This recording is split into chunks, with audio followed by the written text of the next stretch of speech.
let's talk about the big promise that Donald Trump has made, which was the mass deportations leading up to his election, and see how they're doing, because there have been some issues with them that have been going ahead so far, which I do not necessarily know if I can blame his administration for them thus far, mainly because one of the big metrics I keep seeing brushed about is that Joe Biden, by this time last year, had deported more people in that year than Donald Trump has done this year. And I don't necessarily know if I want to blame Trump or his administration for that, because Biden was the inside guy. We know from the events of 2020 and a certain article that was written by Time magazine which revealed what had happened in 2020 to a certain extent, that Biden was the guy that they wanted. He was the deep state's appointee, essentially. And thus, like in the Labour Party in Blair, where the entire system is Blairite, I would imagine that if Joe Biden wanted people deported, he'd have a lot more people saying, "Sir, yes, sir, we'll get on it straight away," than Donald Trump, who does still face a lot of institutional pushback from the many people employed in the US government who have massive TDS. Moreover, Biden let in about 10 million people. Yeah, it's also a lot easier to continually deport people if you're letting a lot more people in. And I will say as well, we'll get to the figures, but the situation on the southern border under Trump thus far looks a lot better than it did this time last year under Biden. So we'll go over a lot of that, but we'll also see what's happening with the attempts to deport a few people who are allegedly members of a Venezuelan gang. That you might remember from a segment we did last year, and also see what he's doing to try and get rid of other people in the country. So, for instance, right now he's revoking hundreds of international student visas. Whenever I talk about things like this, I don't like to see the word hundreds. I want to see hundreds of thousands. That's the kind of figures that I want to be seeing with something like this, because when it comes to mass demographic replacement, it happens at such a rapid rate. I mean, America, I believe, is already, 57% white demographically. So. It happens so quickly and becomes potentially irreversible to such an extent that if you want to reverse these trends, especially with the illegals, which is the big problem in America, you need to be getting them out in huge numbers all at once. And when it comes to legal migration, things like student visas are a big problem as well. I know in the UK we bring lots of people over with that route who also get to bring their entire family along as dependents. I'd imagine it's very much the same in America as well. But with this, it's over 80 universities reported revoked visas, according to a tracker by Inside Higher Education. U.S. Secretary of State Marco Rubio confirmed at least 300 visas have been revoked. 300,000, Marco, that's what we're looking for, adding that the department was targeting those who were involved in activities that run counter to U.S. national interest. So these are like pro-Palestinian activists, like that man that you covered on the podcast. Mahmoud Khalil, yeah. Yes, that was his name, who is name-checked in this as well. Some people want to whine about my constitution, my civil liberties. The ACLU want to get involved in this. But again, if it's a question of... Sorry, what does the Constitution say about international student visas? Not much. Exactly, not much. Piss off. Not much. So I feel like waving about a piece of paper that's been ignored since probably at least Eisenhower is not the best. Well, actually, since FDR stole all of your gold. Oh, and Wilson instituted the draft in 1917. The Constitution has been, time to time, completely ignored and sidestepped for 100 years at this point. So if it's done for bad reasons, you can also do it for good reasons, for civilization-saving reasons. So, and the ACLU are fifth columnist subversives within your institutions in the first place. So I would just ignore anything that they have to say in the first place. Also, ICE is currently looking to adjust its business model into turning themselves into Amazon for mass deportations. Acting Director Todd Lyons told attendees at the 2025 Border Security Expo in Phoenix that he hoped to model his agency after Amazon, saying he was envious of their shipping and logistics. We want ICE Prime one-day delivery. That's what we... Yeah, I think many Americans would be more than happy to pay for their taxes if that is what was going on. In addition to the tax, like, look, you just have to pay $5 a month to get ICE Prime. Would it be worth it? Millions would sign up for it. Oh, absolutely. He envisioned a future in which the mass roundups and deportations of people in the US could run as efficiently as ordering a cheap pair of headphones. So make it happen. going home. Absolutely. Just make it happen. As part of that plan, they've been speaking about basically working with private corporations to try and implement that. I think there are some billionaires who are interested in teaming up with the US government to make this happen as well. So absolutely, this is something that's been said a number of times. I think Enoch Powell spoke about, well, if we want to get these people out of the country, make it profitable. Yeah. Make it very profitable for companies to get these people out of the country. If they're not supposed to be here and you can make money from it, then there are going to be very enterprising businessmen who will get them out as quickly and as cheaply as possible. So absolutely make this happen. And there's also reports from places like the Council on Foreign Relations, fifth columnists as well. Don't worry about them. But they're saying, where are they sending the migrants? And it's got some other reports in here saying that although the exact number of migrants is unclear of how many have gone so far, I think the estimated number that some are coming out with is 27 to 28,000 having been deported already. Again, only been 3 months, but drop in the bucket. It needs to be more than that, but he will be facing a lot more institutional pushback than Biden did. According to data from Witness at the Border, a US-based migrant advocacy group, there have been more than 350 deportation flights since the start of the year. So again, ramp those numbers up. 350,000 deportation flights. Just keep them going. Make it a conveyor belt. I mean, that's a lot of flights. It's a lot of flights, but we know they could make it happen. The most notable deportations occurred on March 15th, and we'll return to this, when Trump invoked the 1798 Alien Enemies Act to deport to El Salvador more than 200 alleged members of the Venezuelan Tren de Aragua gang, which the United States has designated a terrorist organization. Now, of course, people are pushing back against them being terrorists, while ignoring that Biden himself last year designated them an international criminal organization, which is exactly what they are. The deportation figures, it says, are not as high as expected according to federal data. While border crosses have plummeted, the Trump admin deported fewer people in February 2025 than Biden did in February last year.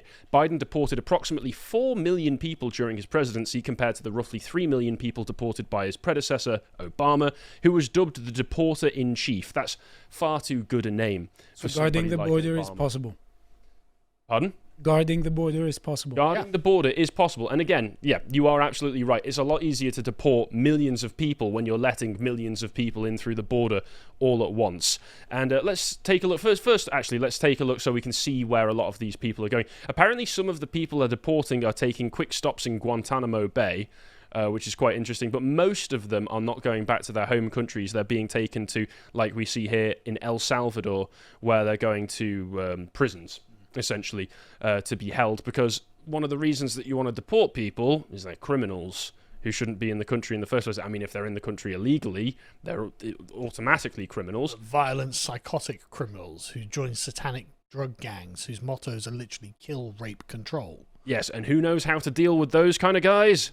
El Salvador. So that's interesting. And let's take a look at the graph of the Southwest land border encounters. Now, each of these lines represents a different year. Can you tell which year is this year? I can tell which years are the Biden years. Yeah, you really can. So this orange line here is 2024, whereas, and you can see here that was, in just in 2024 February, they had almost 200,000 enforcement encounters. So those are just the ones that they do count. February of this year, where'd it go? There it is. February of this year, 11,000. Amazing. That's a huge improvement. That is a ridiculous drop. So whether people want to disparage the actual deportation figures, of course, I do think that they should be higher. And hopefully as the administration carries on, as we go through 2025, 26, 27, hopefully those figures will get a lot higher. But, I mean, just the border crossing numbers look a lot better so far. So that's a massive improvement. So I've got to give it to that. And on to the main topic now, which is the issue surrounding the use of the Alien Enemies Act to deport these violent criminals in a Venezuelan gang, the Tren de Aragua. I keep getting that wrong, so I'm being very, very careful with how I say that. Now, you may actually remember these guys from a segment that Stelios did last year when in Aurora, Colorado, there was an apartment complex where we had a lot of footage being shared about on social media, particularly Twitter, that had been taken over by a Venezuelan gang. I remember a lot of leftist denial. No, there's not a town in Colorado that's literally being taken over by a Venezuelan murder gang. Well, the CNN are reporting armed gang members were seen on video, took over the apartment complex, is now being closed because it was taken over by Venezuelan gang members. Can you guess which Venezuelan gang it was? Tren de Aragua. Yes. It's pronounced, obviously. Yes, exactly them. So these guys are a big problem in America right now, and the American feds are saying, we don't want these people in our country, they make everything more dangerous. They actually tend to victimize other Venezuelan immigrants in particular. So if you want to keep them safe, you better get out the criminals who are also from Venezuela. And people have been screeching very loudly about this. So they've been trying to deport a lot of members that were rounded up. It was something like 230-something members, and they have been facing issues and pushback because of this. The powerful multinational crime group, which Trump declared a foreign terrorist organization, has been accused of sex trafficking, drug smuggling, and murders both at home and in major US cities. One of their favorite things to do is bury people alive.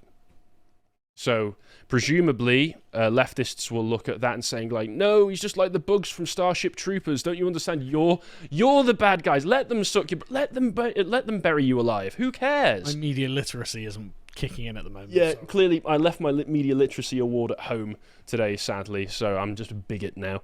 But many of the deportees do not have US criminal records. Not US criminal records. Oh, well, then they're not. Well, then that's fine then. I mean, Venezuela is one of the countries that when people cross the border, apparently they're one of the countries that do not announce if the people who are crossing the border have Venezuelan criminal records. Why would they want to?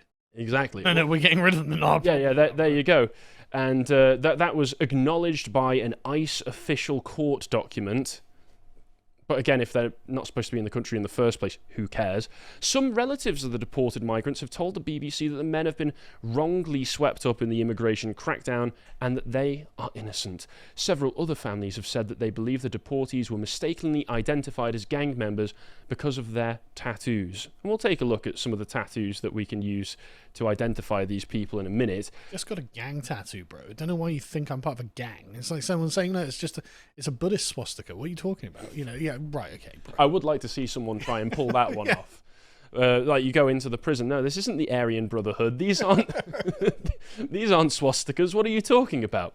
A lower court had temporarily blocked the deportation of these people, ruling that the actions under the 1798 Alien Enemies Act needed further scrutiny. If you want more information on that particular act as well, I believe Bo on Monday or Tuesday did a segment looking at the history of it because of these events. So please feel free to watch that segment. It's very good.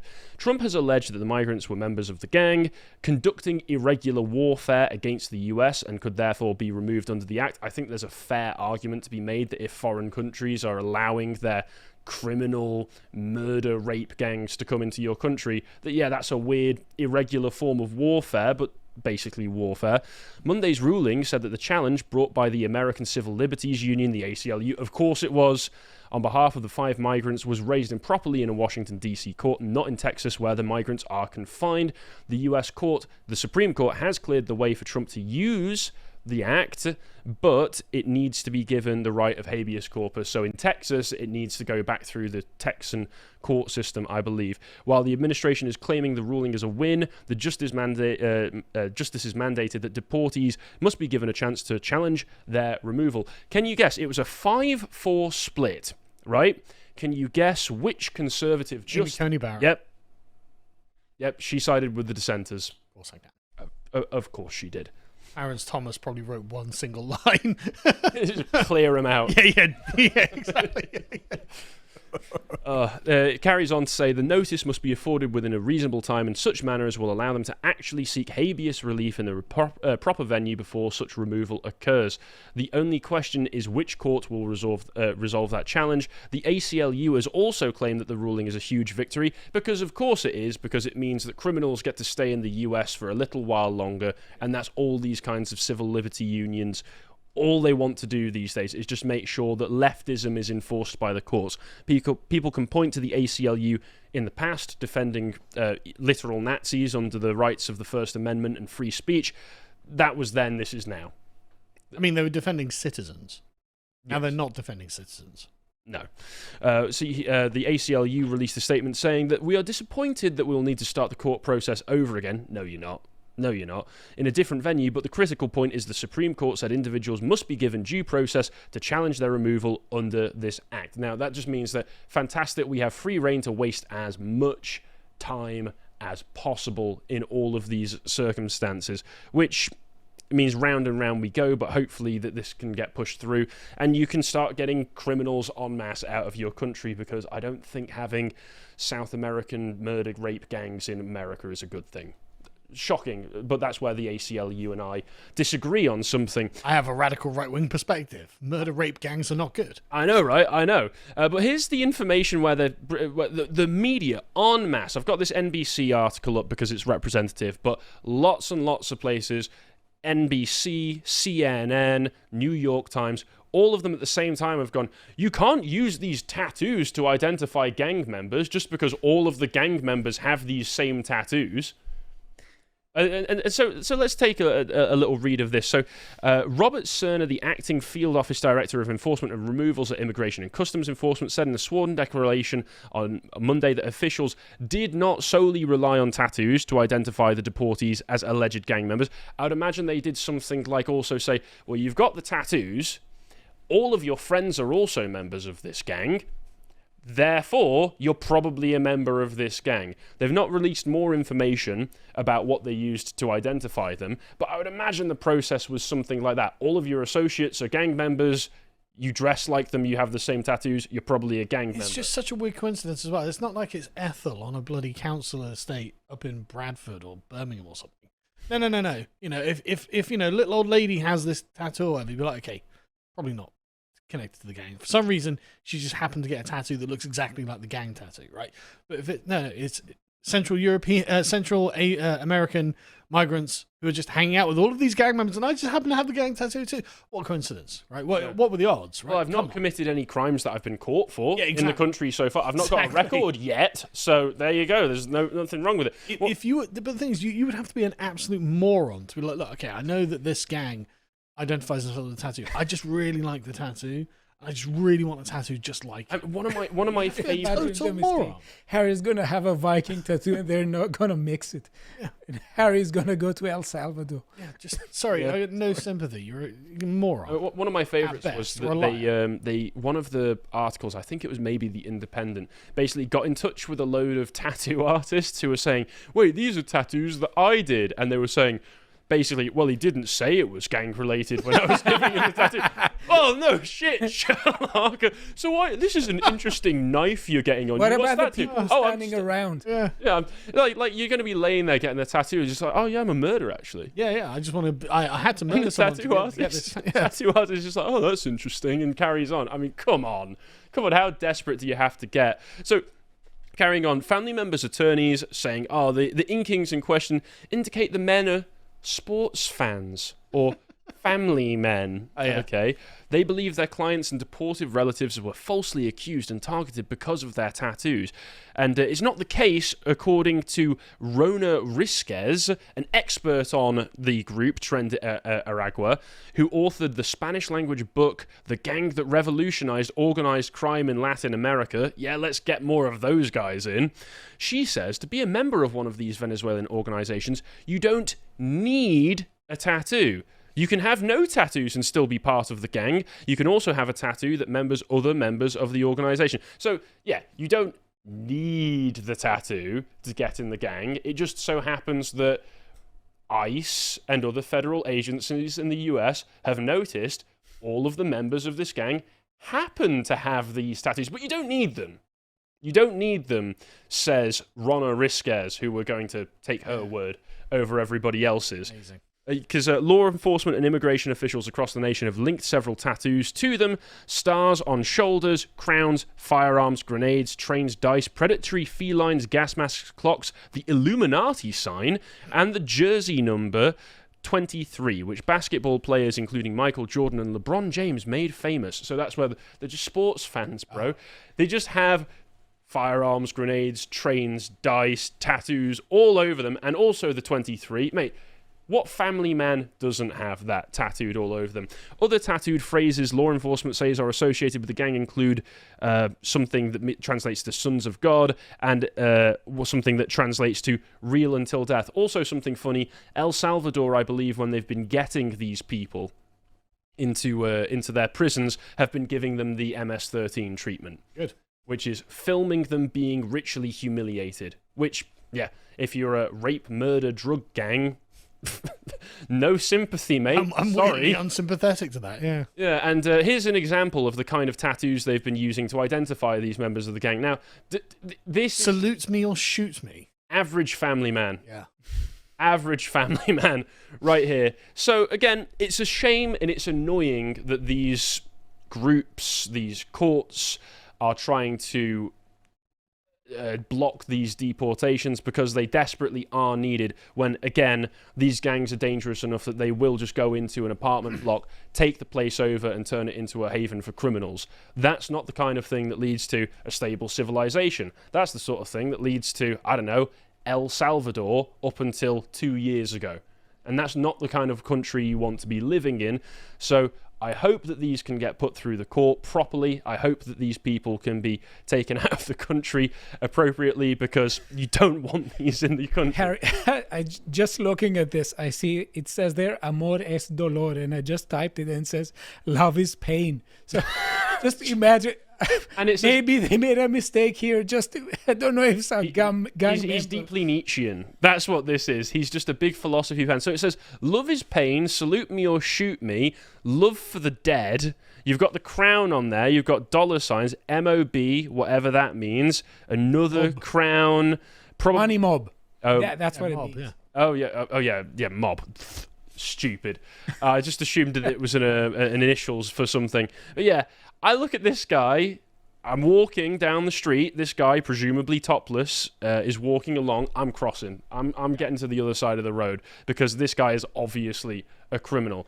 It's the same thing they tried to do with MS-13. Just because they have a tattoo on them that says rape, murder, kill doesn't mean that they're a gang member. Yes, they're obviously gang members. I can see why leftists are falling for it, because if he's wearing clothes, only love is pain is going to show. So they think he has a sensitive side. They think he's a poet. Yeah. If you would like to watch the full uncut version that is also uncensored, head on over to lotuseaters.com to find out more.